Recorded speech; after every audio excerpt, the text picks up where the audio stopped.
Everyone, আসসালামু আলাইকুম। সবাই কেমন আছেন? আমি আজকে আরও একটা নতুন ভিডিও নিয়ে আসলাম।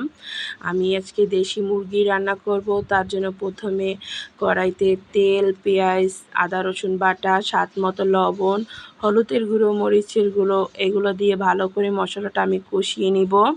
মশলাটা কষানো হয়ে গেলে এখানে আমি দারচিনি, এলাচ, লং এগুলো ব্যবহার করব। এগুলো দিয়ে মশলাটা আরও বেশি করে আমি কষিয়ে নিব যতক্ষণ পর্যন্ত কষানো না হবে। তারপর এখানে আমি মশলাটা কষানো হয়ে গেছে, এখানে আমি মাংসগুলো দিয়ে দিলাম। মাংসগুলো দিয়ে ভালো করে নাড়াচাড়া করে নিব।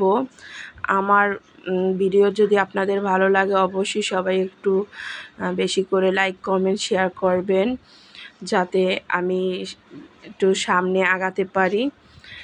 তারপর আমার মাংসটা নাড়াচাড়া করে এখানে আমি দুটো আস্ত রসুন দিয়ে দিলাম। আস্ত রসুন দিলে মুরগির মাংসগুলো খেতে অনেক ভালো লাগবে। আস্ত রসুন দিলে এমনিতেই ভালো লাগে খেতে। তারপর আমি ঢেকে রাখার পর মাংস থেকে ঝোল বেরোইছে, এই ঝোলেই আমার মুরগির মাংস কষানো হয়ে যাবে। এখানে আমি বড় বড় করে কিউব কিউব করে আলুগুলো কেটে দিয়েছি। পর মুরগির মাংস হয়ে গেলে উপর থেকে জিরার গুঁড়ি দিয়ে দিলাম। ধন্যবাদ।